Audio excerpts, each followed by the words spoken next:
Okay, everybody. Right, remember mass up. So we're still in the middle of all of this. How did the exam go yesterday? Never had to write that much. Never, you never had to write that much? No. Not in it. No. Never. No. Oh, goodness. All right, well, so what does that mean for the next test? Right more. Prepare. Do we need to do like? Writing No, exercises. Yeah, you probably know what kind of exercises we need to be able to write more, but do we need to do more of those? No. Yeah, I don't know. What else? What is you? So you were really surprised by how much you had to write. Okay, maybe yeah. I mean, I guess this is part of this COVID effect that you've been all online for a year and a half, and so you haven't. Yeah, you know what? I've never really even thought about that. That's probably true. Well, it's good to know, right? It's good to know. And you know, I looked at a few of your exams. First off, you're not getting your exams back till I believe next Monday. So no, don't worry about it, right? Drop it. Don't worry about how you've done. You're not going to find out for a few days. So there's no sense, you know, wasting any energy about it. Right? What? Are you going to curb it? We're going to talk about all that. We're going to talk about all that. I did look at some of your exams, and actually I would say that if there was an issue, it was usually with the long answers that somebody just simply didn't write enough. Right? That you didn't get to those 200 word. And so, and usually that 200 word is very arbitrary.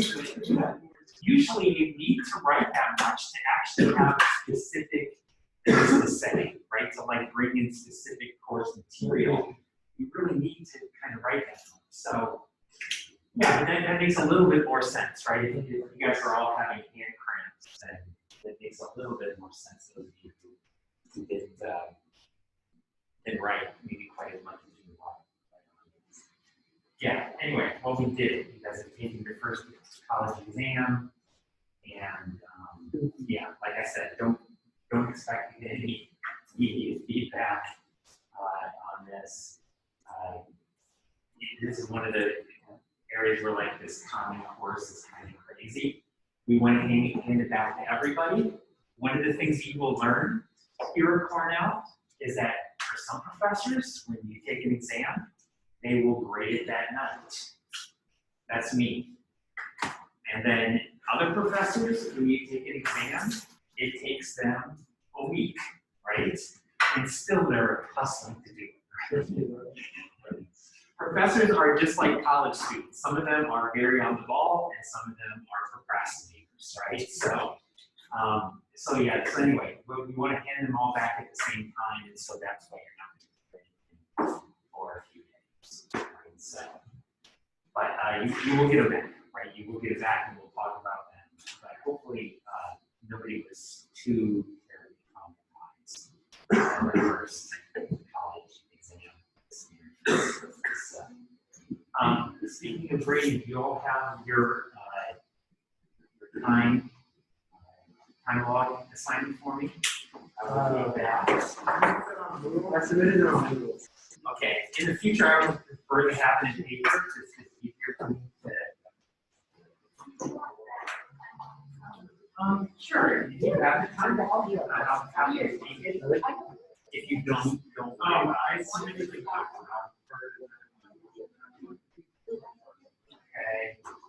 okay.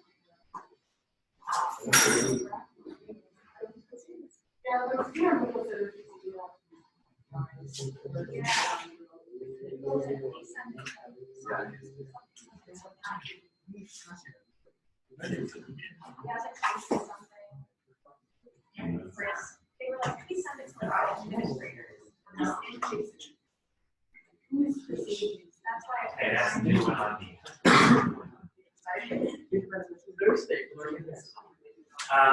No. I'll do the best I can.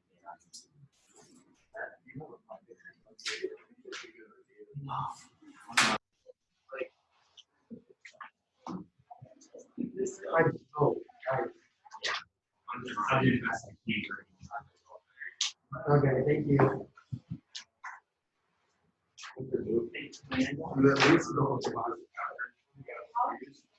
I don't know all days, so. So, we will definitely, that's fine.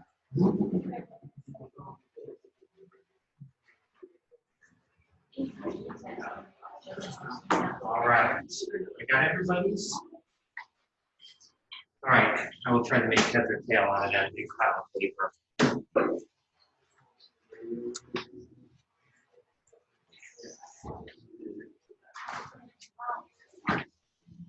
Okay, so this is a good day. Why is it a good day? Wednesday. Because it's Wednesday. What's so good about Wednesday? We don't have afternoon class. There's an afternoon class, right? So you guys actually have a little bit of break inside, right? Which is good, right? Which is good because this is actually a good time to begin working on really kind of the focus of the next few days of class. And that is, we're going to read Letter to My Son by Tiny Teaching Coach, right? That is going to be due tomorrow. Tomorrow we're going to spend both morning and afternoon talking about that. And then the other thing we're going to talk about tomorrow is your term paper, okay? Because your paper is actually going to be due soon, right? Believe it or not, thank you block plan, things are moving quickly. So you have a paper assignment that we will talk about tomorrow, right, in class. But your first draft of your paper is due at Sunday at noon. Okay, so basically, this weekend is an important working time to get that first draft of the paper. Right? Your first draft is Sunday at noon. So tomorrow, in addition to talking about the coach reading, we will begin to talk about the paper, talk about what the assignment is. The paper really has multiple prompts that you can do, so it's not all the same. You do have a little bit of choice as to what you talk about. But the paper is an analysis of Coates's writing, right? So it is not an opinion piece. It's not like, oh, I think racism is bad, or, you know, one time this horribly racist thing happened to me. It is an analysis of Coates's writing. Okay, and so we will talk about that tomorrow. We'll talk about the prompts. We'll talk about kind of what I would like to see in a good paper. We'll talk about what I'd like to see in a good draft that's going to be due on Sunday. So you're going to submit your draft on Sunday. You're going to get some feedback on your first draft by next Tuesday. You're going to have a chance to then rework it. And then I believe it's next Sunday that the final draft is due. I could be wrong about that. But so anyway, you know, so once again, under the block plan, things move quick. But over the next week or so, we're going to be working on your first file paper, right? So, so anyway, so that's where we're headed. So this is a long way to say this afternoon would be a great time to spend some time with Coates, right? Particularly given that Coates is going to be something that we spend really the rest of the week on, and really over the next week we're going to be spending a lot of time with Coates in terms of writing this paper. And so, you know, this would be a really good time to start really careful reading or a couple of careful readings of Coates. It's not a particularly long reading, right? I got to go off here. I don't know. So I guess it's what, 16 pages, right? 16 PDF pages. So it's not particularly long. There's a lot that you, right? It's not, as you'll see when you read it. I asked you, there's so many people who have read this. Okay, you've read it. Have you read the short version or his book? Right. So he also wrote a book, which is first he wrote, I believe at first he wrote this article that was published in the Atlantic Monthly, and then from this he used it as a basis to kind of expand upon the book.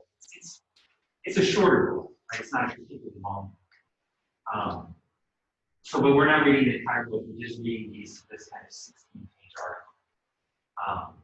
But anyway, for those of you who haven't had a chance to read it, it's quite good, quite well written, there's a lot to chew through, and so, yeah, so take a careful look at it. Tomorrow, we will spend some time thinking, talking both about codes and then also talking about some important background we need to understand some of the things that codes talk about.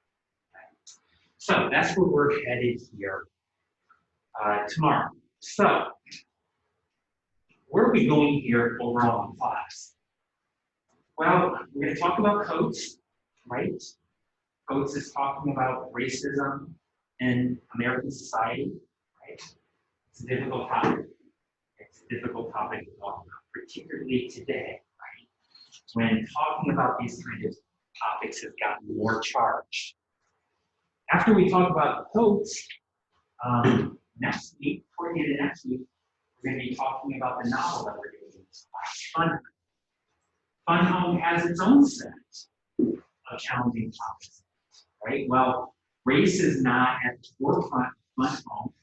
Sexual identity, family dysfunction, right? How reliable our memories are.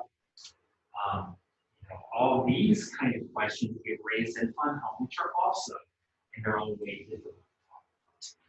And so a lot of what we want to talk about this morning is how are we going to talk about difficult things, right? How are we going to talk about difficult things in this class? And so,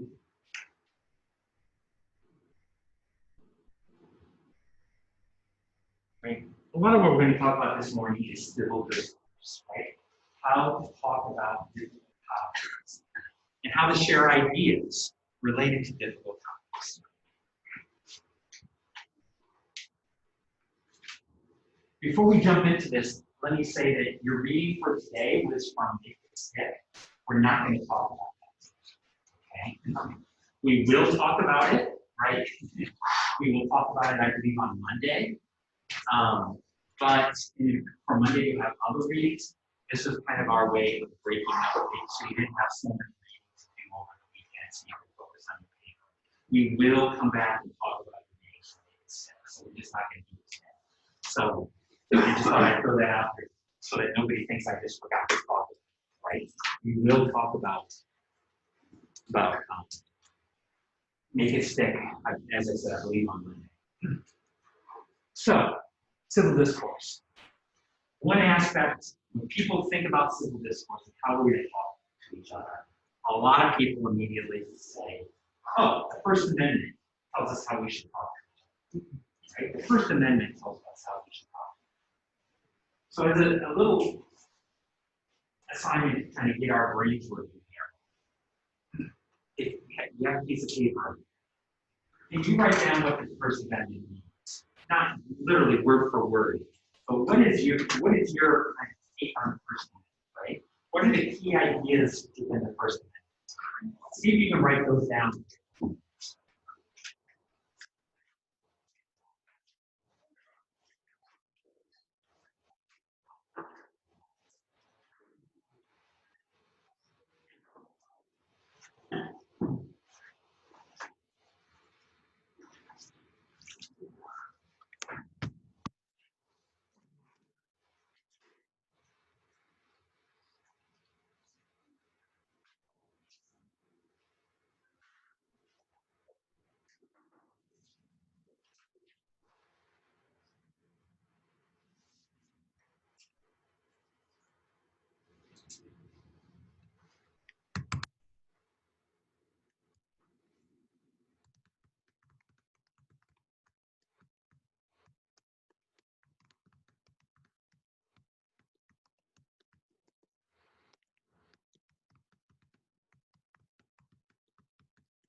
when you get that done, pair up with somebody next to you and talk over with them each of your individual definitions of the First Amendment and see if you can kind of together come up with a realistic definition.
No, I'm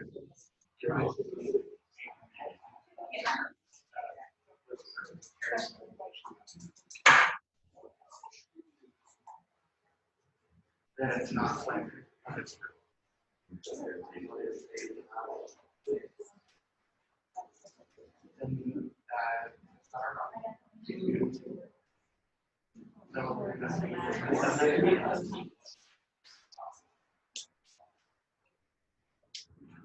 all right, come to the consensus here. Okay.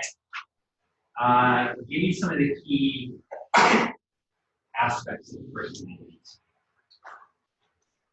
Freedom of religion. Freedom of religion.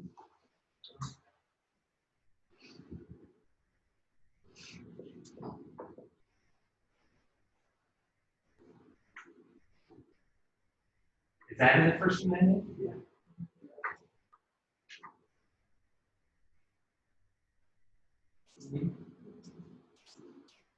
No, that's not in the First Amendment. That is in the it is in the Constitution. I can't remember which amendment it is off the top of my head. That's not in the first. It is. Is it? Yeah, it says Congress shall make no law respecting. Oh, okay, you're right. Sorry. Well, then let's write it back on.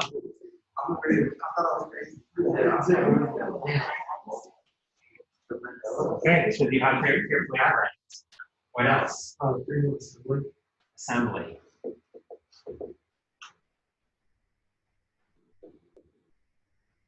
Free speech. Free speech.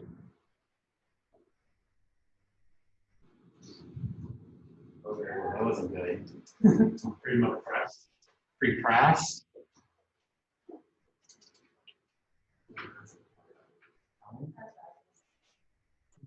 Okay. The right to gather and petition. Right to petition. Peaceful protest.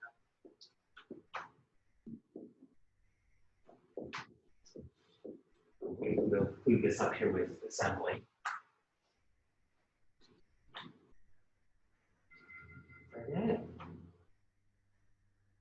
Okay, so there's one important thing that we're missing.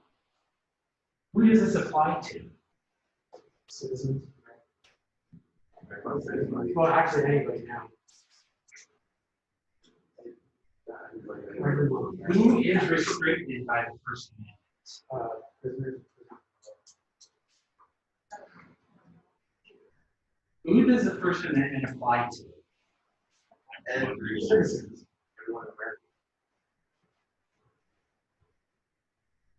The government.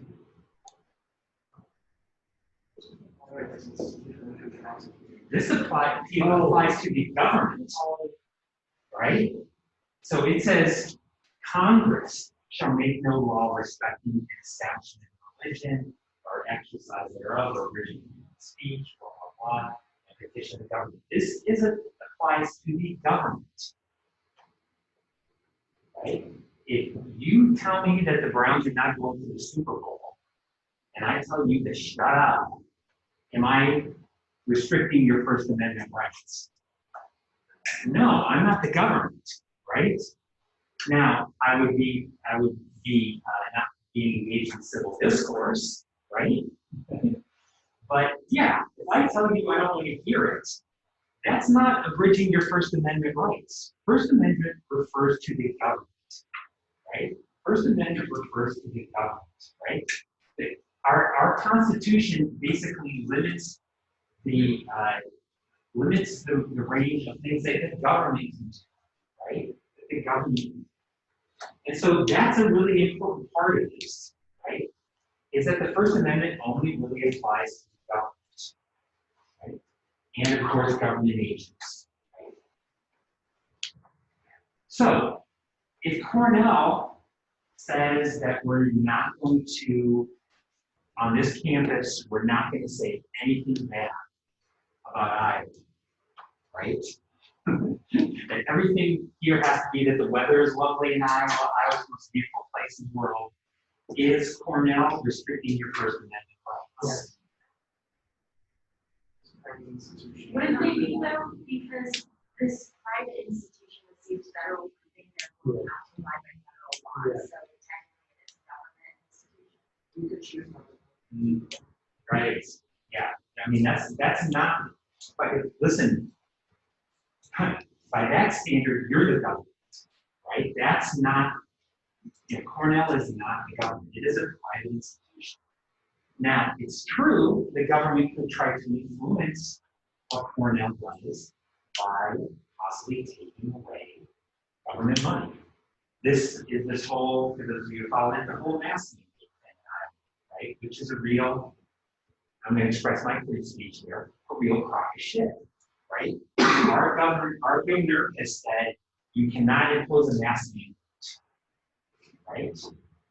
And you can't ask people about whether they are vaccinated.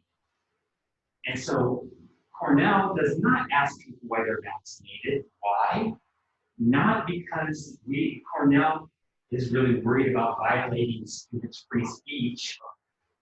It's more that they're worried about making the government, in which the government may pull back the grants that Cornell receives to students, right? I mean, really the only form of government money that Cornell gets from the government is really its student aid.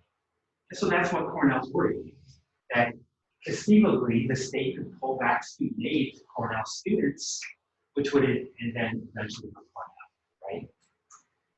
So this is a really important part, right? This is a really important part of this.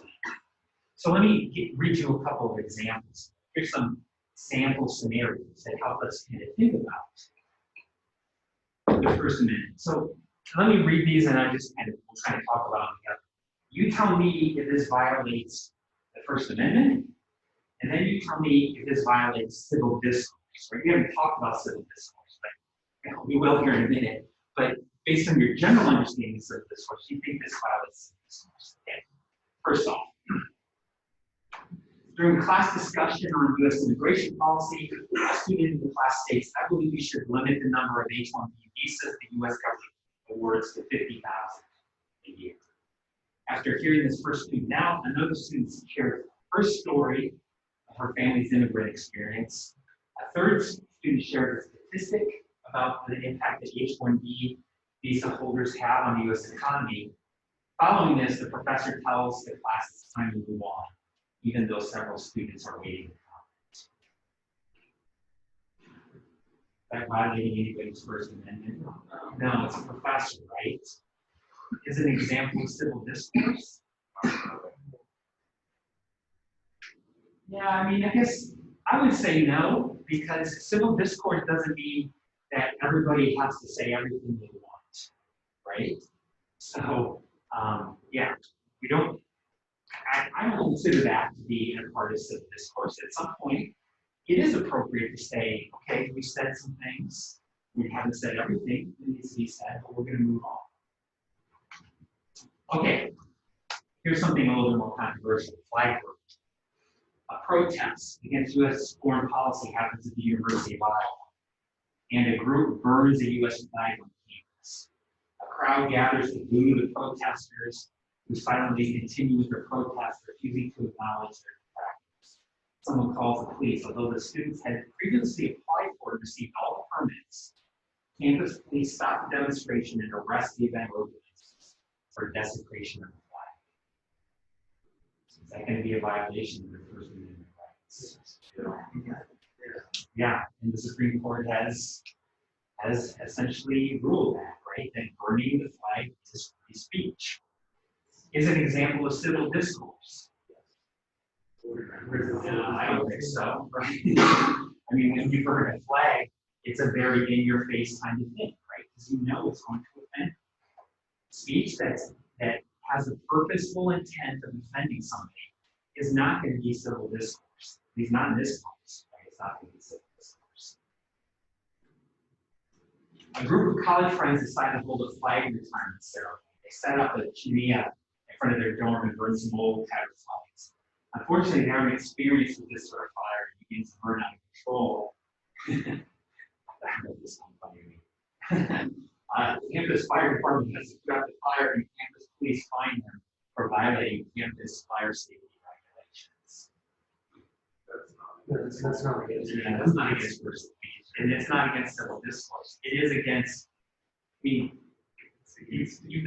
free speech doesn't mean that you can be an idiot, right? Okay. So, yeah, this is just students being an idiot, right? And stopping somebody from being an idiot, that's okay. All right. Your roommate and a friend are having a discussion about the Dakota pipe. Both have different opinions. They're having a polite, engaging conversation, and you disagree with your roommate's friend, and you get upset. Tell your roommate's friend to get out of your room and make it. Are you violating the First Amendment rights? No. Are you engaging in civil discourse? No. It doesn't sound like it, right? It doesn't sound like it. I mean, particularly the way this is set up. They're having a civil discussion, and then you kind of barge in and get pissed off and throw somebody out. It doesn't sound like it to me, right? It doesn't sound like it to me. You tell another student that you plan to shoot them tomorrow afternoon. The other student reports you to the police who arrest you for making friends. Is the police arresting you, restricting your First Amendment rights? No. Hate speech, violence, right? Those are not protected in the First Amendment, right? So yeah, you threaten to shoot somebody, you can be arrested. Here's an example of civil discourse. I don't think so. All right. Your high school friends are angry that their posts have been removed from Facebook. The post shared a video telling people that COVID-19 is a hoax, that masks don't work, and that there's a cure for the virus. So their posts have been removed from Facebook. Is it violating their First Amendment rights? No. Right? Facebook is not a government organization.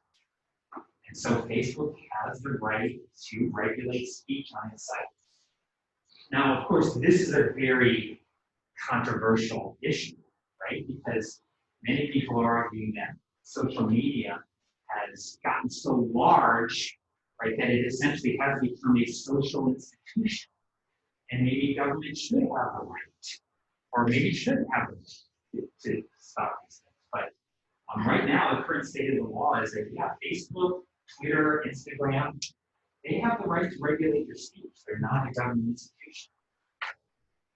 The President of the United States is angry that his Twitter post has been flagged, fact-checked by a moderator on Twitter. Violation of free speech? No. Certain presidents think it's a violation of free speech, right? They think it's a violation of the First Amendment, but it's not, right? Is it civil discourse? Well, it depends what those Twitter posts say. We're going to imagine that. So, right, that's one way to think about this, right? Some people, when they want to talk about discussion, immediately want to go to the First Amendment. But one of the things that I think is really important for us to recognize is that the First Amendment really doesn't apply to what we're doing here, right? The First Amendment applies to your interactions with the government, but it doesn't apply to your interactions with each other. So, how do we think about our interactions with each other, either on this campus or just as we go about our daily lives? Well, there's a couple of ways to think about this. In colleges over the last decade, couple of decades, have really struggled with this, right? Really struggled about how, as we see the level of civil discourse collapse in society, right? Campuses are trying to think about how do we encourage civil discourse on our campuses? How do we encourage people to talk, but in a constructive way?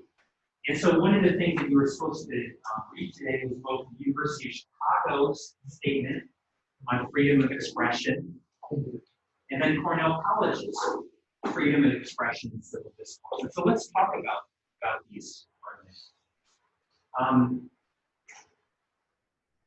First, let's think about this at the University of Chicago, which I think is a widely regarded statement of free expression. One of the first in the country, and I think widely adopted. It certainly influenced Cornell's statement on freedom of expression. Was there anything that kind of stuck out to you about the Chicago statement? Yeah, I, in one of the first paragraphs, there's a quote that says that I'm here for ideas to oppose lines through open discussion rather than division. I thought that was interesting. Right, so my point is lies through open discussion rather than through inhibition. Right? What does that mean to you? It's basically saying like the people that we disagree with, the ideas that we disagree with, the cure for that. So a way to just kind of like move beyond that is by discussing it with the person in a civil manner and not limiting the discussion. Not say we're just not going to talk about that. Right. Because if you don't talk about it, you can't learn. And if you can't learn, you can't grow or change your opinion. Right. Figure out if you're wrong or see it from a different perspective. It's important to have this full discussion. Right. Right. No, I think that's exactly right. That language in there is almost assuredly in response to something that you've seen going on in a number of college campuses, which is safe spaces, right?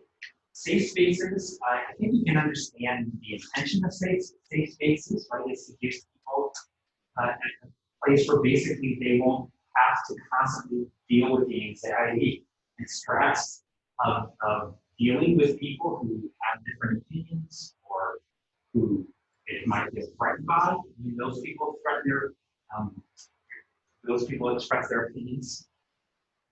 But what Chicago is saying here is that, college campuses cannot be safe spaces in the sense that safe from basically not, which I say this, there's a better way of saying this. People are not supposed to always feel comfortable in college. Okay, maybe that's a better way of saying it. I think that's what Chicago's going to get. People should not always feel comfortable in college. Sometimes we have to be made uncomfortable by other people's ideas. Because, as Rebecca says, that's really the only way we're going to learn about each other, is if we actually are forced to hear them out. Even hearing ideas that we vehemently disagree with. And so, I think that's a really important part of Chicago's debate here, is that we have to hear each other out. Disagreement is acceptable. Right? Disagreement is acceptable. What's not acceptable?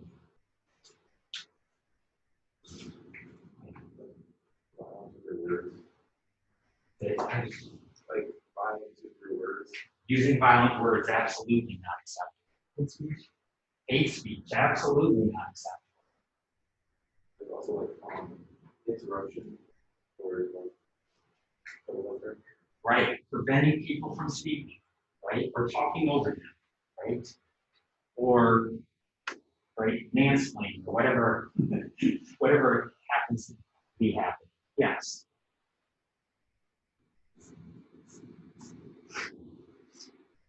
Speech that really intends more to insult than to educate, right?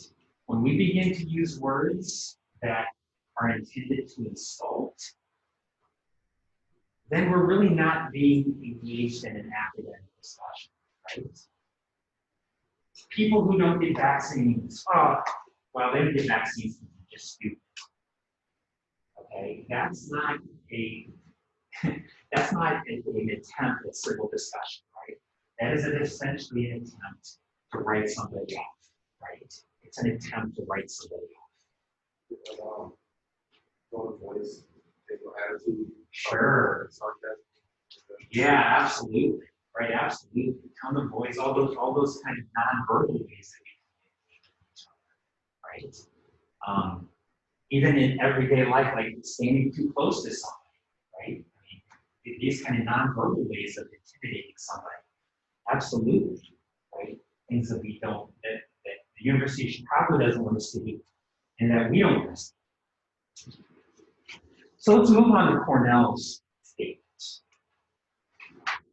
And Cornell's statement really has four, if we read this here, I'm going to kind of skip to the beginning, but it says, as a small residential community of persons with diverse identities and backgrounds, Cornell is also committed to maintaining an inclusive campus climate and emphasizes the importance of communication and cooperation with individuals who hold different perspectives, opinions, and identities.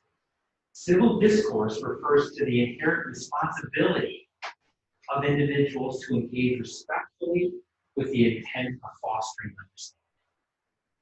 In a community like ours, civil discourse is highly valued as it guides the approach all individuals should take in order to achieve an inclusive campus. Therefore, we expect community members will approach each other with four things. And anybody remember what these four things are?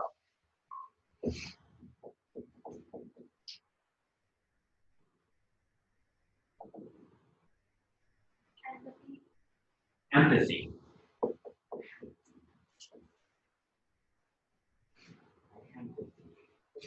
Anybody want to help me understand this word empathy a little bit more? Yeah, what? Understanding someone else's situation. Yeah, understanding somebody else's situation, right? Standing in their shoes a little bit, right? Sometimes we refer to this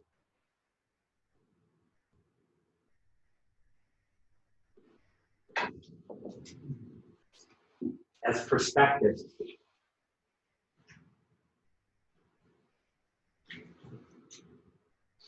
All right, are we ever going to be able to completely empathize with somebody else?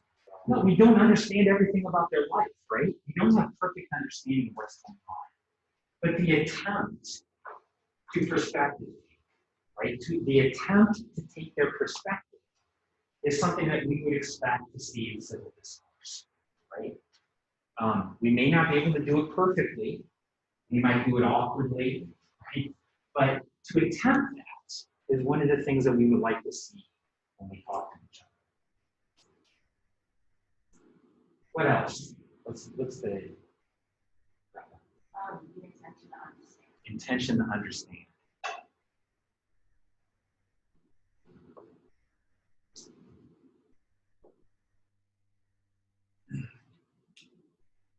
Intention to understand.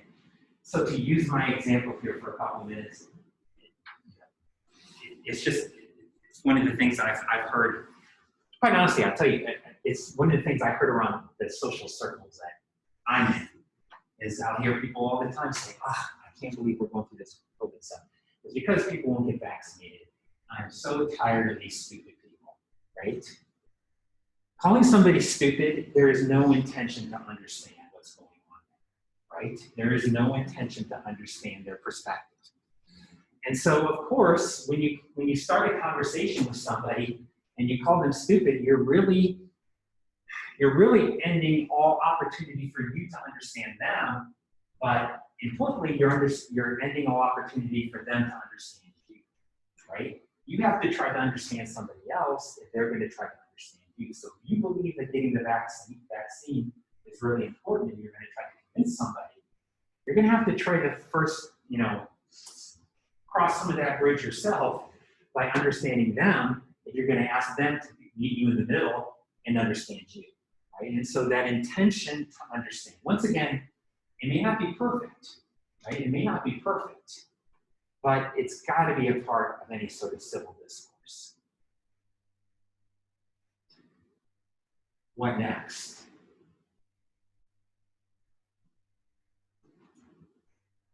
What are the other two parts of the Cornell statement? Commitment to learning and critical Right.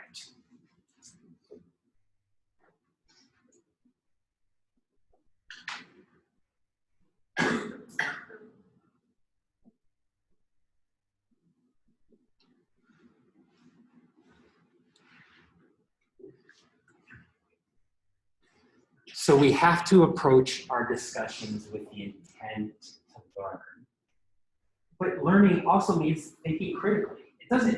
Learning from somebody doesn't mean you just listen to everything they say and you adopt it uncritically, right? So, right, we can learn from somebody without adopting everything that they say as fact, right?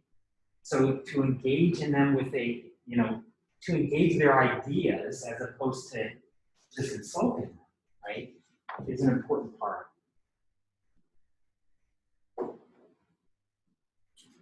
And then the final part. It's the respect for dignity and worth of everyone. Right.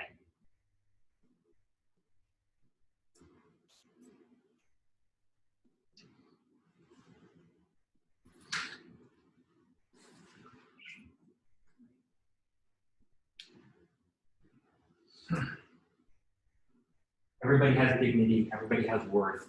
We have to treat them like that in our language, right? So when we use words like stupid or, even saying things like you couldn't possibly understand, right? You couldn't possibly understand. You're really kind of discounting the worth of people, right? So one way for me to think about civil discourse, and either maybe this is useful to you or maybe it's not, but one of the ways that I've often thought about it is that we want to avoid becoming one of three people. We do not want to become a preacher, a prosecutor, or a politician.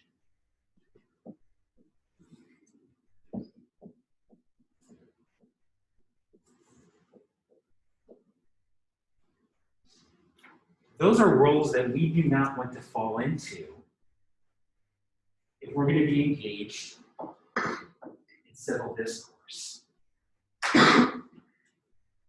We don't want to be preachers, we don't want to be prosecutors, and we don't want to be politicians. What do I mean here by preachers?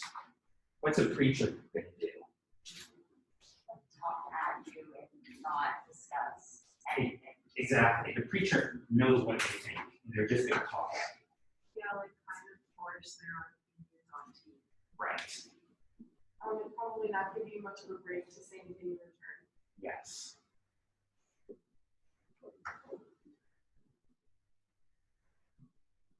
Closed-minded. In the sense that they're very unlikely to have an open mind about anything you say.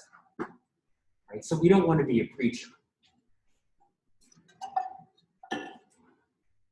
What's a prosecutor? Someone who uses their accusatory. Right.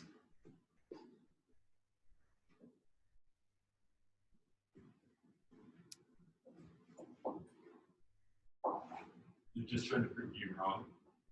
Yes.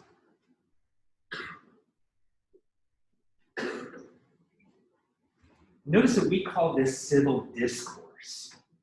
We do not call it civil debate, Because that's not what's going on here. A debate is about me winning and you losing and scoring points, right?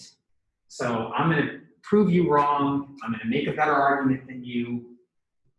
I score points. I'm better than you. That is not what civil discourse looks like, right? That is not what civil discourse looks like.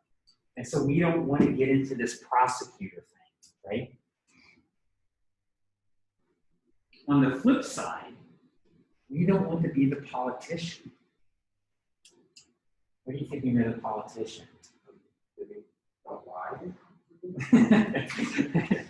Well, yeah, I mean, I guess that's true of politicians. That's not exactly what I mean here, but They talk in the interest of themselves and others, so they're like influenced by others. That is really I mean, that is true of any politicians. That's not exactly what I'm referring to here. Yeah, so this is really interesting how we think about politicians, right? maybe I should say the old school politician. They try to please and Right. It's all about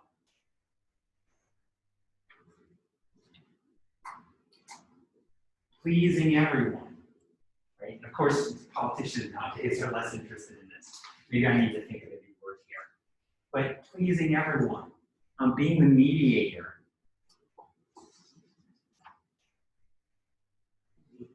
You know, we always kind of like, oh, sure, that's great. Oh, that's great. That's great. That's great, right? But not really trying to understand or to learn, right? Just trying to reduce conflict.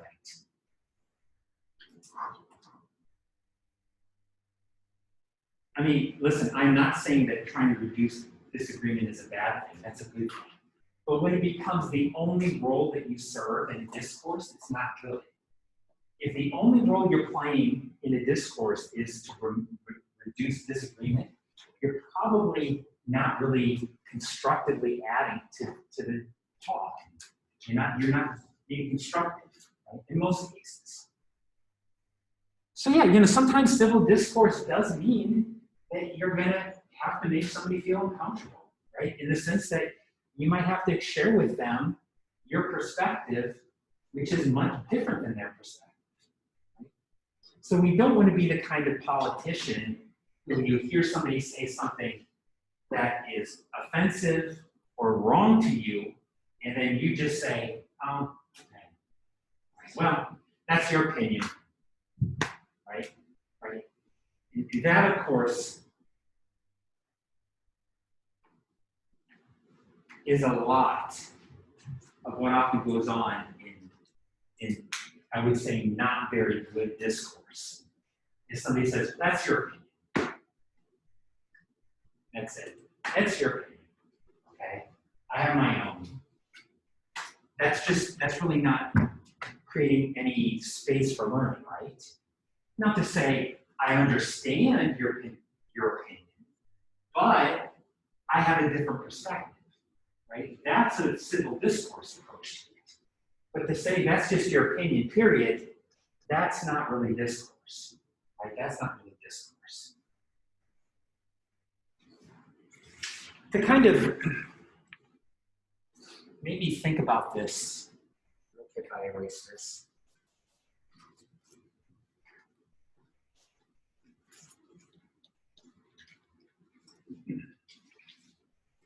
Think about this a little bit in a different way.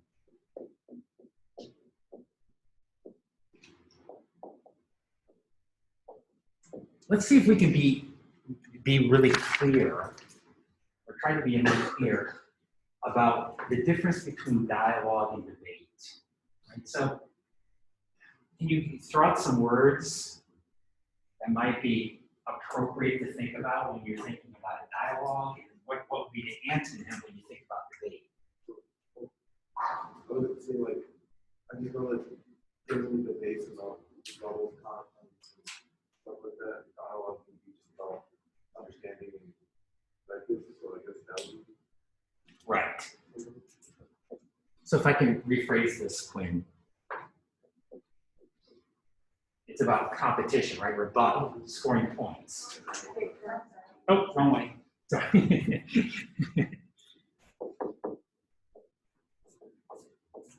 Right? And so if debate is competition, what is dialogue?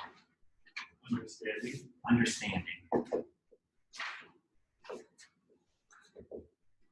To put this another way, we could think about debate as zero sum. What do we mean by zero sum? You ever heard that phrase before? Zero sum is like there's one pie. What happens if I get a bigger piece? Everybody else gets a smaller piece, right? If I win, you lose. That's the way zero sum is. But we can't think about that in terms of dialogue. Dialogue, hopefully, is that everyone gains at the end of it, because everyone gains some understanding. Right? So it's not just a win-lose, it's a win-win, right?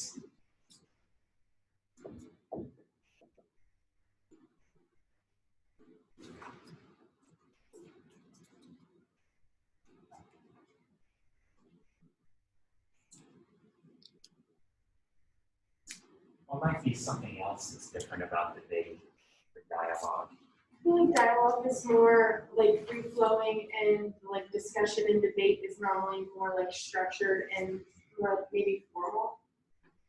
Yeah, at least, like college debate or high school debate, right? Right. Yeah, I mean, if you're going, I guess I'm more thinking not here so much about the formal debate, like but something that's going on, a discussion in your dorm, right? How can we separate a discussion that's more of a debate versus a discussion that's more of a dialogue? It's usually like more tense and like high strung conversations and dialogues are more like relaxed. Yeah.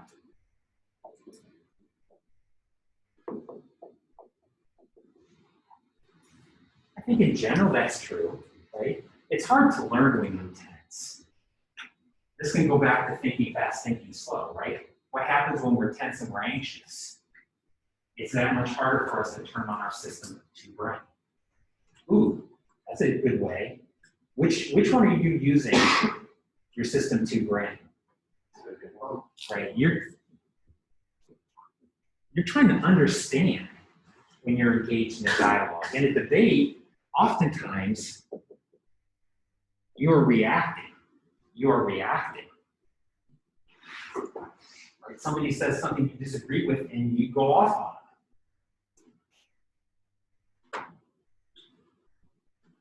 it. Elise, did you have your hand up? I was gonna say something about the tone of the voice is usually different here. Yeah, how's it different? Debate is more like stronger words, like a stronger voice that you use. Yeah, right. Yeah, or like confrontation, right? Or hopefully in dialogue, we're more, can I say polite? Right, we're trying to be a little bit more polite, a little bit more careful.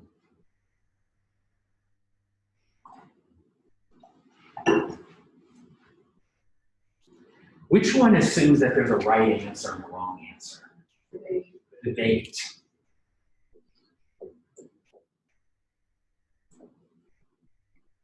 Where dialogue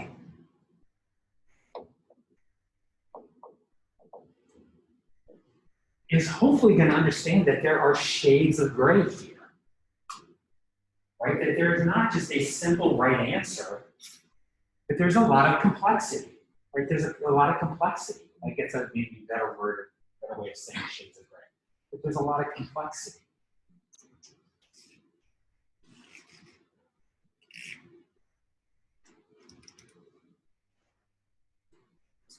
Which one is looking for weaknesses in your person you're talking about arguing? Right?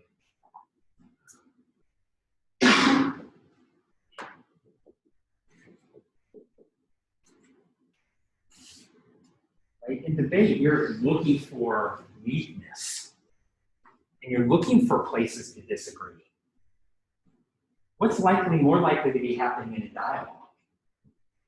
Find places where you. Oh, Right, you find places where you can agree.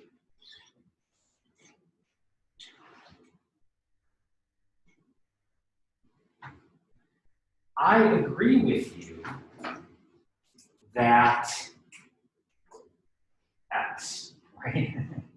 Whatever it is that we're talking about, right? I agree with you on this. However, I also think that this, right? You're starting out by trying to find some form of agreement, right? Some common ground, but then you're going to move off that common ground to where you might not have so much common.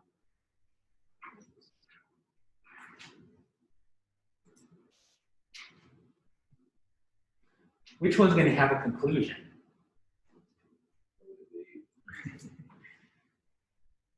In the sense that usually debates end because somebody gets pissed or somebody thinks they won, somebody thinks they lost, and it's just done, right?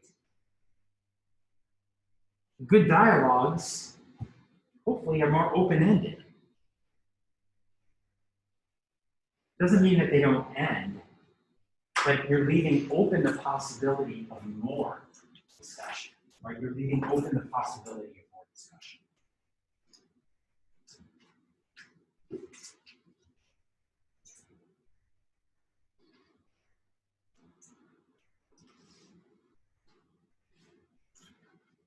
So, yeah, I mean, we could keep on going on and on about differences, but hopefully this gives us some conception of the difference between debate and dialogue. And keeping this in mind, I think will help us in our discussions, right? Because the more that we kind of keep these things in mind, and the more that we try to focus on understanding and win-win and being relaxed and thinking with our system too, being polite, understand there's a lot of complexity, right? There's no, another way of saying this is debates more about, you know, me trying to tell you about the simple truths that I know, right? As opposed to the complexity. The more we try to find places to agree, the more that we think about our discussion as open-ended. It doesn't have to end with a winner or loser, but it can continue to go on. The more likely we are to have constructive dialogue. So why don't we take a break here for 5 minutes or so, maybe a little bit longer. And then what I'm going to come back and do is let's, as a group, kind of decide what are going to be our guidelines for civil discussion, civil discourse, right? What are the things that we're going to prioritize when we talk about difficult conversations in this class, right? And I really want this to be rules that you come up with, right? Rules that you come up with. So let's take a break and then we'll talk about that.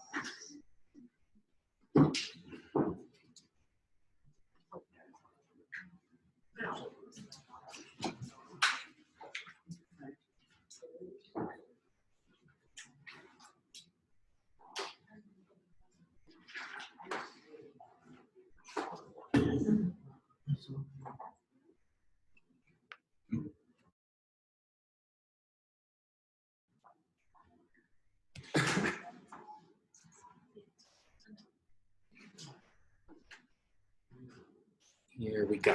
All right. So let's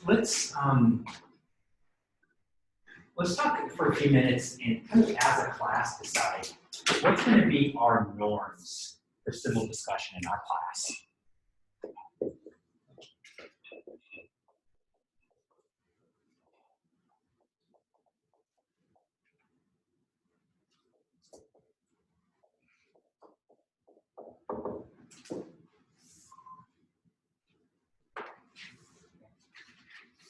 So here, I think it's just personally, what are the things that you want to see us all commit to when we engage in discussion?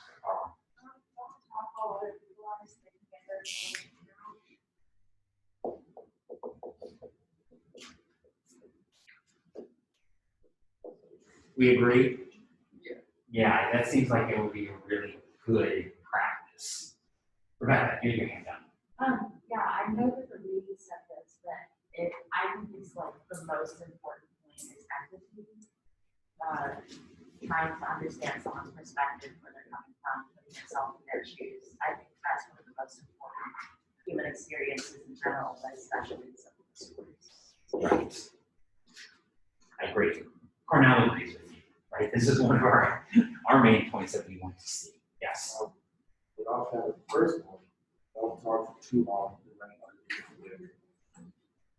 Okay. Yeah. Do we agree with that? Yeah, for sure. Yeah, I think that's right, right? Can I call it the filibuster? Because sometimes people will filibuster, right? And that can be very, it can be very frustrating when somebody wants to spend all the time talking. Just being respectful of the way people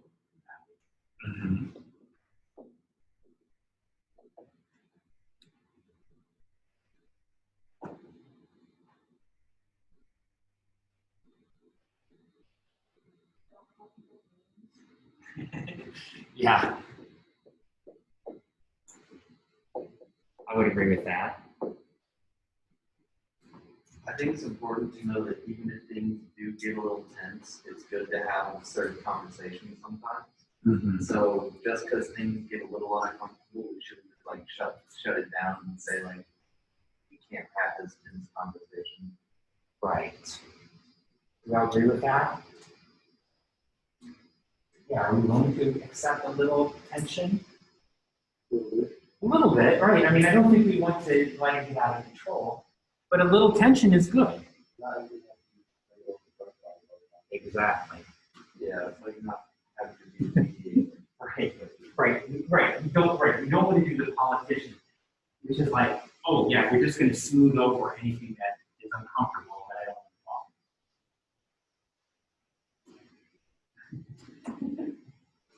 Did you say you forgot? Yeah, that's all right. Not just listening to what the person has to say, but Yes.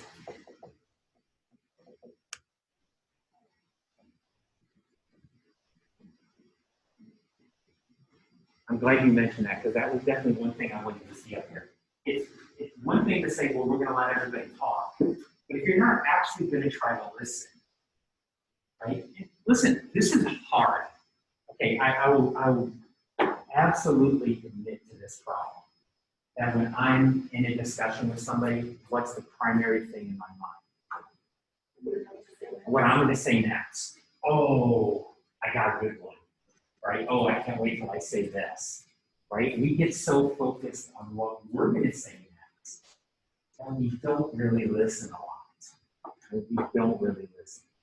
That is just, part of the human experience, but we got to try to work on this, right?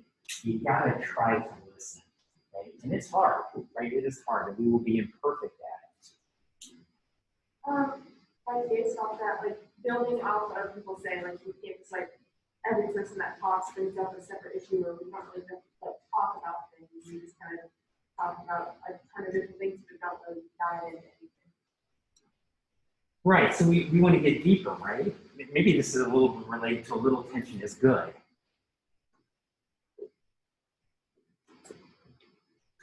I think we do want to try to go a little bit deeper. Right? We do want to try to go a little bit deeper. And, things in touch. We get to talk about difficult things.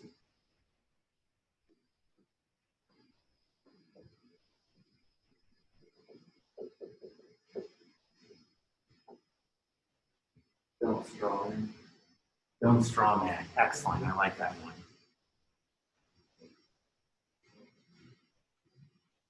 Matthew, you want to explain for us, because how many of you are familiar with this idea of the straw man?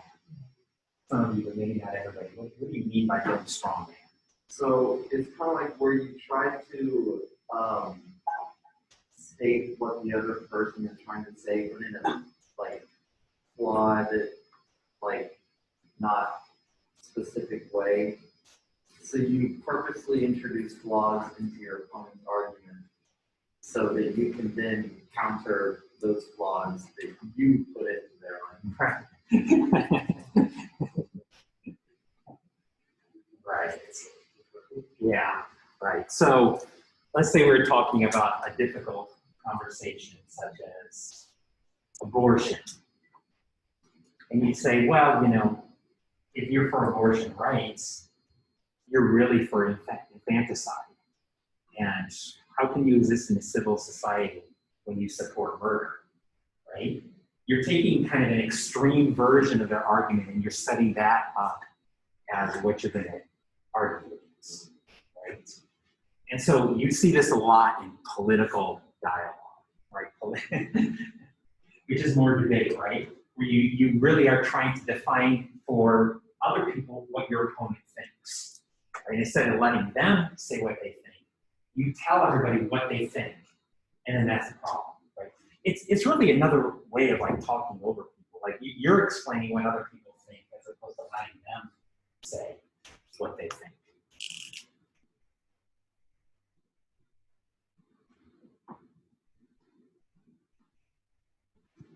So maybe to say this another way, let people speak for themselves. Don't tell everybody else what somebody thinks.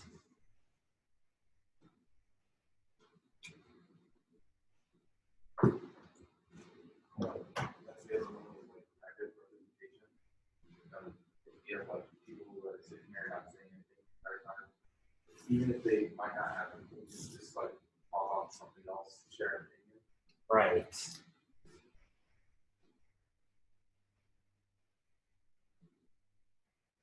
All right. Yes. Maybe it's not cool to say this, but I'll say last year when I taught first year seminar, I had somebody in my class who basically spent the whole class leaned up against the wall with their legs out, arms like this, glowering. The whole class.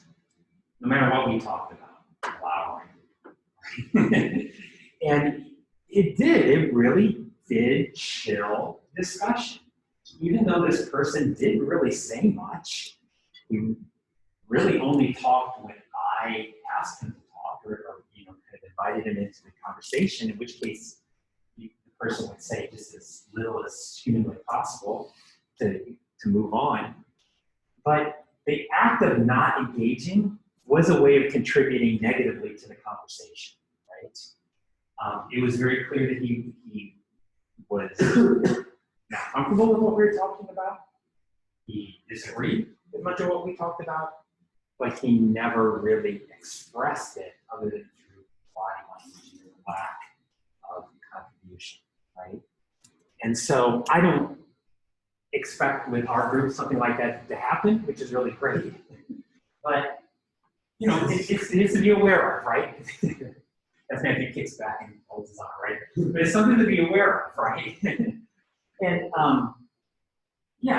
I mean, because we very well might be on topics that you disagree with. You may not even be intending to send that signal, right? But it can happen. And so just be cognizant of it, right? Just to be cognizant that not saying anything is a way of communicating something, right? So I think that's really an excellent addition to this one, right? That not saying something is really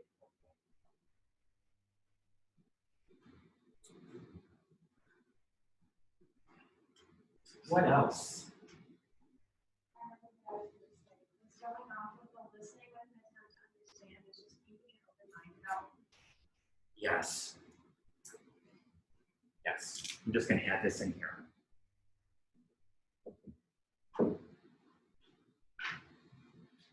It's hard when we're talking about difficult concepts, difficult ideas, to keep an open mind.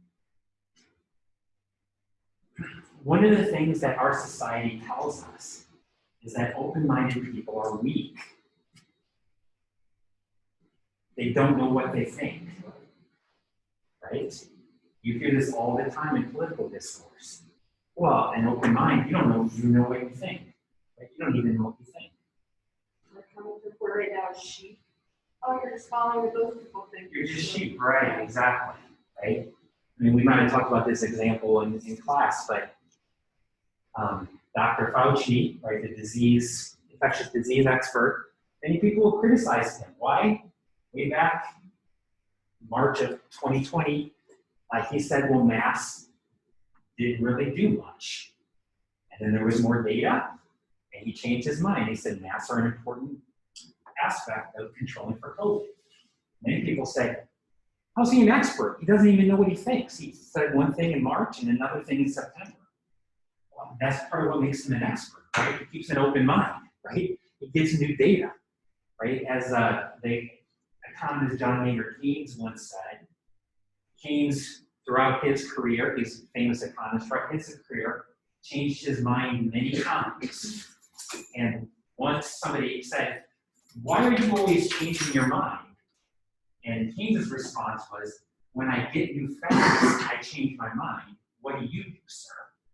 Right? And that's really the approach we have to have, right? That we have to be open to hearing new facts and changing our mind, even if it's just a little bit. I have one more. I know it's not really meant for right or wrong, that's a debate, but I also think we should have an idea of what this whole discourse is going to be about before we should compare it with some talking points, Yeah. just to keep the flow of the conversation. Yes. There's no rules in it. Part of the way that you're able to listen and to go deeper and to be respectful is for you to be prepared, right? Because if you don't know, if your mind is not prepared to understand the things you're talking about, then you're really thinking about, well, what should I have read? Or, this gets back to note taking, right? When are you going to take your most effective notes? When you've done the reading before class, right? So the same with discussion. When are you going to be able to participate in the most effective ways? When you come to class prepared. These are all good. Anything else? There's one thing, I want these to be our rules, not my rules, but there is one thing that I do think we should add to this. And that has to do with the role of identity in our discussions. Okay? We all come from different identities, different backgrounds, right? Different racial identities, different sexual orientation identities. Some of these in class are going to be obvious to each of us. Some of them should not be obvious. How are we going to deal with this? How are we going to deal with this? Don't make assumptions. Right, we don't want to stereotype about somebody's beliefs.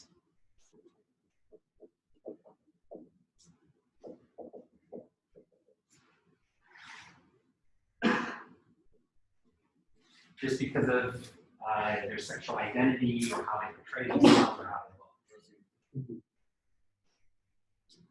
But there's a very specific, I guess it's a form of stereotyping that I do worry about in a class discussion such as the one we're going to have. And this is the problem of no one has to speak for their identity. So I'm going to ask that we add this too.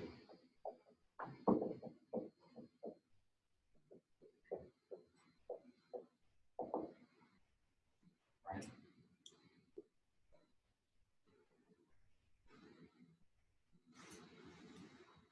All right. If you are Hispanic, nobody has to come to class and say, all right, now we're talking about Hispanic issues. Who's a Hispanic in class? What do you have to say? Right? That's not being fair to that person, right? They don't have to speak for all Hispanics. They can speak for themselves, or they can not speak for themselves, right? They cannot speak for themselves, right? If you're gay, when we talk about Fun Home, right? Issues related to coming out will come up. If you're gay, lesbian, whatever, you don't have to speak to these issues as a gay person or as a lesbian, right? You don't have to. Now, if you want to, that's great, right? That's great, but you don't have to, right? You don't have to speak for your group, right? If you're Black, you don't have to speak for all African Americans in this class, right? If you want to speak about your experiences, your perspectives, all the better, but you don't have to. Okay? And so this is one thing that I've observed sometimes in classroom discussions. And it's not malicious. It's in no way, shape, or form malicious. But this is one of the burdens, the extra burdens of being a minority group, right? Is when you are part of a minority group, all of a sudden you have to, there's fewer people in class like you, and so all of a sudden you have to feel like the weight of speaking up for your group's experience, right? And so if you want to do that, yes, but you don't have to do that. And let's try to avoid putting each other in a position where we do that, right?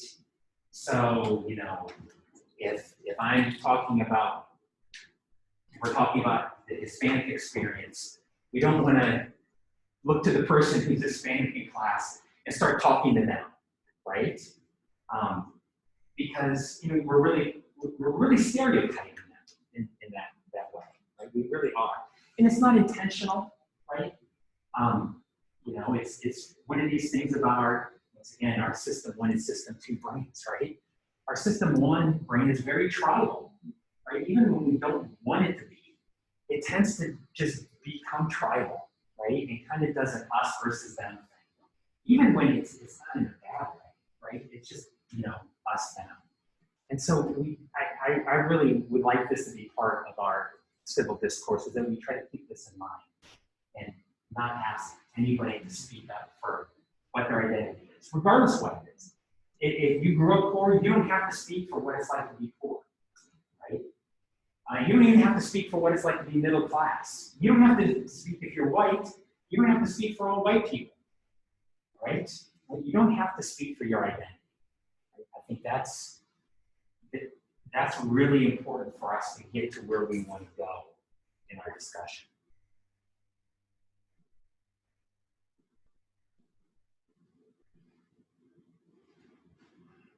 Anybody have other things they want to add? All right, this looks good to me. This looks good to me. I'm gonna actually, after class, I'll take a picture of this and I'll put it up on our Moodle page, right?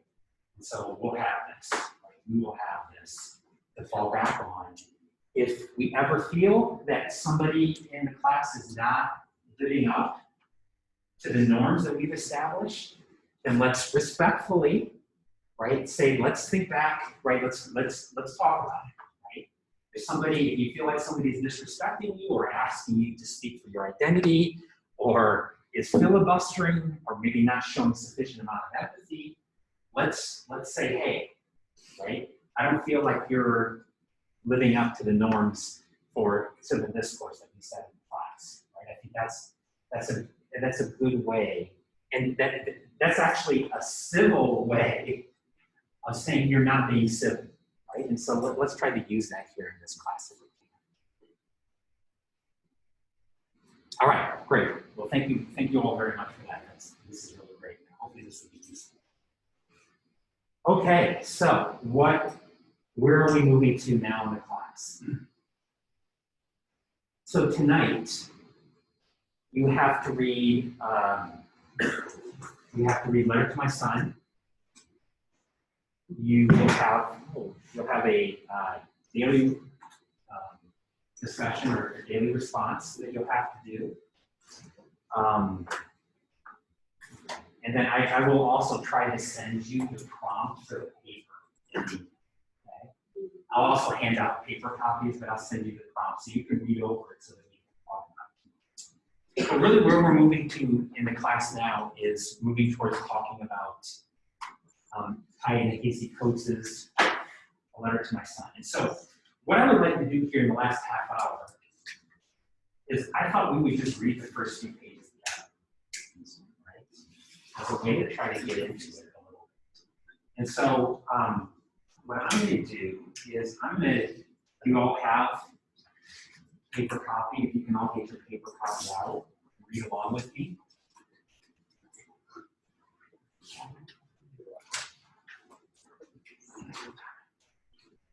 So my idea here is to read this, at least the first couple pages myself.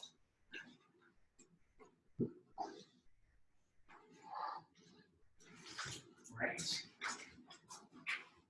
And then maybe if anybody would like to take over for me, right? Were we supposed to print that out? You were supposed to print it out. Was it this one? No. Yeah, it was one of the things on your to-do list today that I sent you. Some of you printed out. If a couple of you did print it out, if you can share with somebody. I mean, you can just be small, that's fine. But so I'll read a couple of pages. If somebody would like to read for us, I'll be happy to turn it over and let you read a little bit. We've received a couple of people who would be willing to do that. If you're not comfortable, don't worry about it. I can read the whole thing, right? And then we're going to stop at about page 5, and we're going to let Ta-Nehisi Coates himself read a little bit of this, because we have a video of him reading some of this as well. Okay, so let's go. And so I'll try to do the best that I can here with this. Okay, son. Last Sunday, the host of a popular news show asked me what it meant to lose my body. The host was broadcasting from Washington, D.C., and I was seated in a remote studio on the far west side of Manhattan. A satellite closed the miles between us, and no machinery could close the gap between her world and the world for which I had been summoned to speak. When the host asked me about my body, her face faded from the screen and was replaced by a scroll of words written by me earlier that week. The host read these words for the audience, and when she finished, she turned to the subject of my body, although she did not mention it specifically. But by now, I'm accustomed to intelligent people asking about the condition of my body without realizing the nature of their request. Specifically, the host wished to know why I felt that white America's progress, or rather the progress of those Americans who believe that they are white, was built on looting and violence. Hearing this, I felt an old and indistinct sadness well up in me. The answer to this question is the record of the believers themselves. The answer is American history. There is nothing extreme in this statement. Americans deify democracy in a way that allows for a dim awareness that they have, from time to time, stood in defiance of their God. This defiance is not to be much dwelled upon.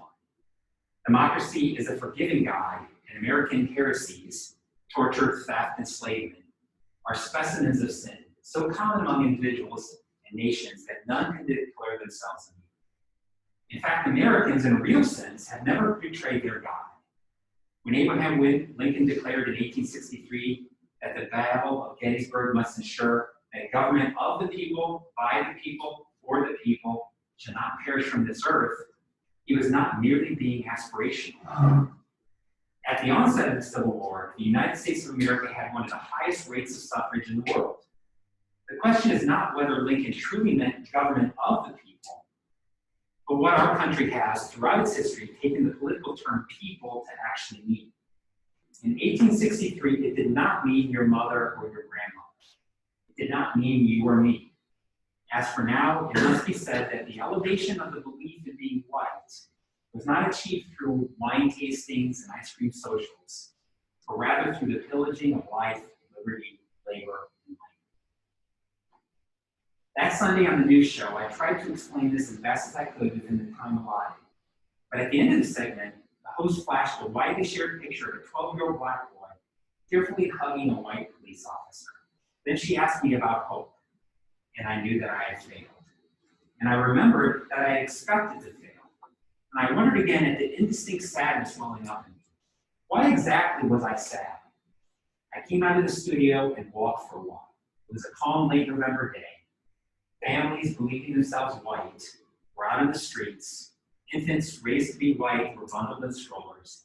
And I was sad for these people as much as I was sad for the host. and sad for all the people out there watching and reveling in specious hope. I realized then why I was sad. When the journalist asked me about my body, it was like she was asking me to awaken her from the most gorgeous dream. I have seen that dream all my life. It's a perfect dream of nice lawns. It is Memorial Day cookouts, block associations, and driveways. The dream is tree houses and the Cub Scouts. And for so long, I had wanted to escape into the dream, to fold my country over my head like a blanket. But this has never been an option because the dream rests on our backs, the bedding made from our bodies. And knowing this, knowing that the dream persists by warring with the known world, I was sad for the host. I was sad for those families. I was sad for my country. But above all, in that moment, I was sad. All right. Would anybody like to read a little bit? Well, thank you very much. How about this? Let me read the. Our pages are probably different, but I'll jump in here. This is your country. Oh, I'm sorry. You didn't subscribe? How was it? That was the week you learned that it was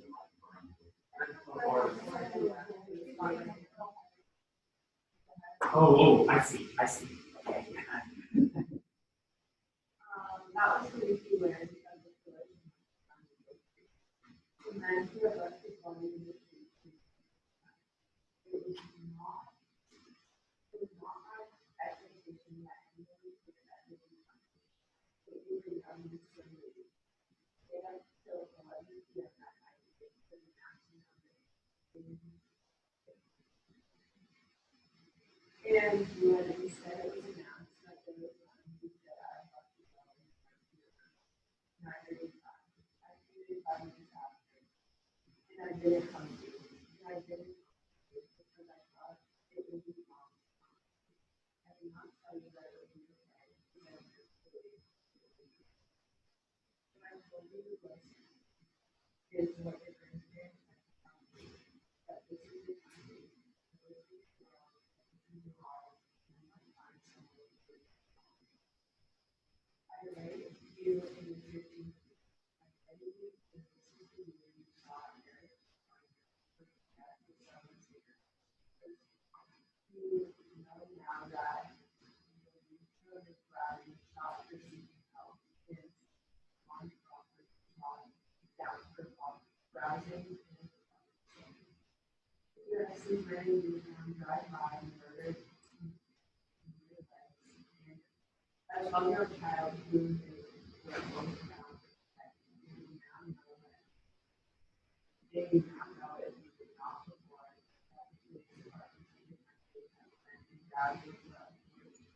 Authorities and jury parties. It does not matter if the construction is the law of the reaction. It does not matter if it originates in submission. It does not matter if the construction springs from the full policy. Self-cigarettes without the public and self-cigarettes without the public authority is why we do this started. Turn to the park stairwell and water. Started to really public council. Once they did what the city.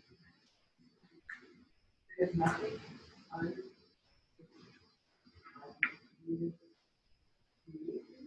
evil in the music runners that even come from. It is part of merely men enforcing the winds of our country. But I think it's really this legacy is tied to the activity of Black bodies. It is hard to face it, but all of our citizens, racially and racially, expressive racial profiling, white privilege, white supremacy, race, racism is a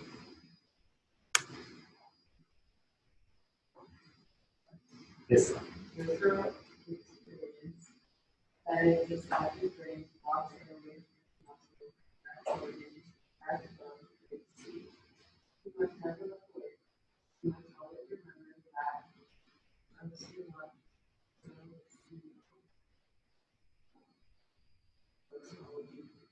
create the economic graph and try to say that all with their values all on.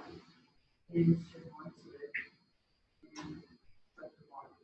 What should we are aiming on the survival of constant, operational, ongoing battery results. I have asked this question all my life. I have sought the answers through my reading and writing, different ideas, through arguments with the grandfather and mother. I have searched for answers in natural men, in classrooms, out on the streets, on other continents. The question is unanswerable, which is not to say. So this was one of this constant interrogation of conversation with the mentality of Anybody else want to read 3 or 4 paragraphs? I think we want to, how about read 2 paragraphs and then we'll have somebody else read. And yet I am still afraid. I feel the fear most acutely whenever you leave me. But I was afraid long before you, and in this I was unoriginal. When I was your age, the only people I knew were black, and all of them were powerfully, adamantly, dangerously afraid. It was always right in front of me. The fear was there in the extravagant boys in my West Baltimore neighborhood, in their large rings and medallions, their big puffy coats and full-length, full fur-collared shirts, or others, which was their armor against their world. They would stand on the corner of Gwynn Oak and Liberty, or Cold Spring and Park Heights, or outside Mondavin Hall, with their hands dipped in Russell sweats. I think back on those boys now, and all I see is fear, and all I see is them girding themselves against the ghosts of the bad old days when the Mississippi mob gathered around their grandfathers so that the branches of the black body might be torched and cut away. The fear lived on in their practice of bop, their slouching denim, their big t-shirts, the calculated angle of their baseball caps, the catalog of behaviors and garments enlisted to inspire the belief that these boys were in firm possession of everything they desired. I felt the fear in the visits to my Nana's home in Philadelphia. You never knew her. I barely knew her. But what I remember is her hard manner, her rough voice. And I knew that my father's father was dead, and then my Uncle Oscar was dead, and then my Uncle David was dead, and that each of these instances was unnatural. And I saw it in my own father, who loves you, who counsels you, who slipped me money to care for you. My father was so very afraid. I felt it in the sting of his black leather belt, which he applied with more anxiety than anger. My father, who beat me as if someone might steal me away, because that is exactly what was happening all around us. Everyone had lost a child, somehow, to the streets, to jail, to drugs, to guns. It was said that these lost girls were sweet as honey and would not hurt a fly. It was said that these lost boys had just received a GED and had begun to turn their lives around, and now they were gone, and their legacy was a great fear. Thank you, Matthew. Rebecca, you want to, how about read the next 3 and then that's what we're going to move on to. When I was 6, Mom and Dad took me to a local park. I slipped from their gaze and found the playground. Their parents spent anxious minutes looking for me. When they found me, Dad did the every parent on me would have done. He reached for his belt. I remember watching him and kind of daze, awed at the distance between punishment and offense. Later, I would hear it in Dad's voice. Either I can beat him or the police. Maybe that saved me. Maybe it didn't. All I know is the violence rose from fear like smoke from a fire. And I cannot say whether that violence, even administered in fear and love, sounded the alarm or choked the subjects. What I know is that fathers who slammed their teenage boys with sacks would then release them to streets where their boys employed and were subject to the same justice. And I knew mothers who belted their girls, but the belt did not save these girls from drug dealers like Sarah. To be black in the Baltimore economy was to be naked before the elements of the world, where all the guns, fists, knives, hat, wig, and the law did not protect us. And now, in your time, the law has become an excuse for stopping it. which is to say, for furthering the soul of the body. But a society that protects some people through its safety net of schools, government backbone, and ancestral wealth, that can protect you only with the glove of criminal justice, had either failed at enforcing its good intentions or succeeded in something much darker. I remember being 11 years old, standing out in the parking lot in front of 7-Eleven, watching a crew of older boys standing in the street. I stood there marveling at the older boys' beautiful sense of fashion. They all wore sweet jackets, that kind that mothers put on layaway in September, then piled up overtime hours so as to have to get wrapped and ready for Christmas. A light-skinned boy with a long head and small eyes was scowling at another boy who was standing close to me. It was just before 3 in the afternoon. I was in 6th grade. School had just let out, and it was not yet fine weather or early spring. What was the exact problem? Okay, now we will just let Coach read a little bit.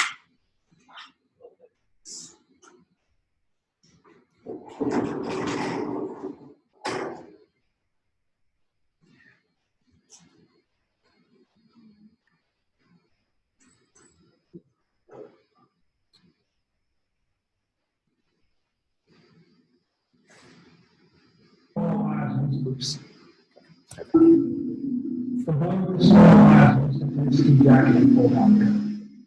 I recall it from the smallest emotion and dark in a dream. There the boy stood with the gun brandished, and she slowly untopped, and then untopped once more.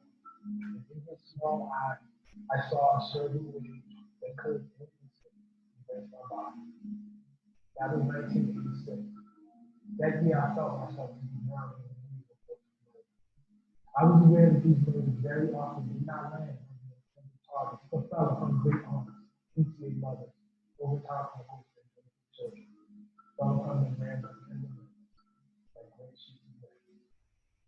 I knew this in theory, but could not understand it in fact, until the boy with the small eyes stood across from me, holding my entire body in his small hands. The boy did not shoot. His friend pulled him back. He did not need to shoot. He had affirmed my faith in the order. He had let me know how easily I could be selected. I took the subway home that day, processing the episode all alone. I did not tell my parents. I did not tell my teachers. And if I told my friends, I would have done so with all the excitability to obscure the fear that came over me in that moment. I remember being amazed that death could so easily rise up in the mountains after years, blow up like fog. I knew that West Baltimore where I lived, that the north side of Philadelphia were my cousins, that the south side of Chicago were the friends of my father, comprised of Roman Park. Somewhere out there beyond the firmament, past the asteroid belt, there were other worlds that children did not regularly see with their bodies.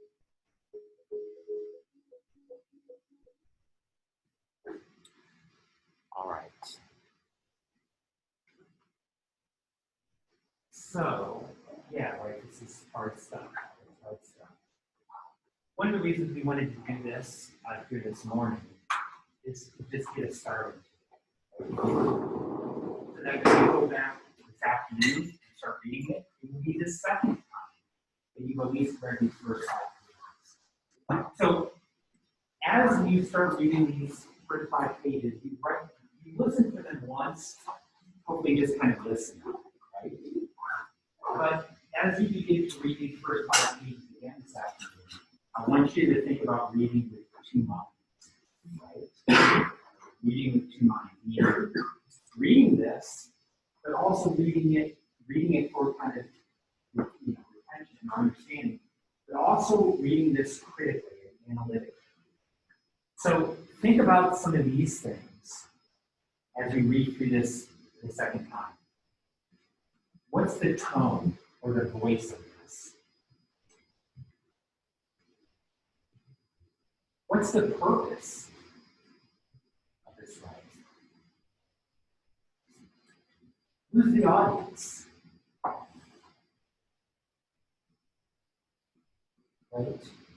Highlight some unfamiliar themes or unfamiliar terms or words that you're not familiar with. And most importantly, see if you can identify some themes. very quickly, has anybody kind of picked up in the 5 pages that we wrote? What are a couple of themes that you might find vision with that? So basically, like one of the things of this book and letter is saying like the Black experience is very different from the experience of white people growing up, just because it is. And for Zoe, a Black person's body is specifically mentioned multiple times, especially in these first 5 pages. Not because their bodies are fragile, but because it's a dangerous life for them to live. Destruction of the Black body. Why does he use body? Why does he talk about his body like that? Is that triggering you any connections? Right, we're not going to talk about these now. All right? Think about this as you do your reading, as you read the entire thing. Why exactly does Coates use that terminology, that way of talking about this? That I think is an important word. Right? Abby, did you have another theme? Yeah, fear, it's something that he talks about quite a bit. Fear and afraid, these are the words to really make us understand. But I mean, it kind of sounds like he's talking about fear and different things. Right. Fear. Fear. Sources of fear. Consequences of fear. Anything else that you picked up on? I'll just point you to this idea of people who says believe that they are white. Belief in whiteness. What does that mean? What does that mean? And to help you understand that, one of the things we're going to do tomorrow before we really talk about this is we're going to watch a documentary on basically, say the documentary, it is basically the relationship between genetics and race, looking at U.S. history from the perspectives of genetic and race. One of the things we're going to see is race really has no genetic foundation, right? It is a social construct. Right? It is not a genetic construct. And so we will talk about that, and we'll talk about how that then informs some of the things that we're talking about. Okay? So that will be obviously the big focus of tomorrow, both tomorrow morning and tomorrow afternoon. So make sure you do a careful reading of this. Make sure that you begin to identify themes. You might want to begin to take some quotes out of this related to things that you think are interesting. As I said, one of the things that I'll do when I send you the agenda email this afternoon is I will actually include a paper prompt in it. So you can actually begin, maybe strangely enough, it would help, if not the first time you read it, but before the second time you read this, that you took a look at the prompt, because that might give you some ideas of things to look for as you read through. Okay.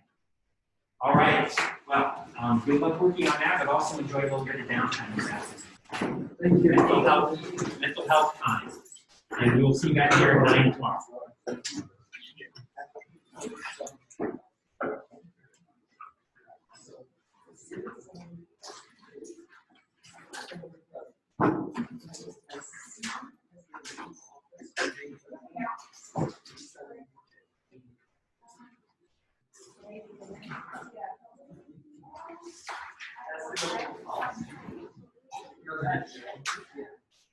Yeah.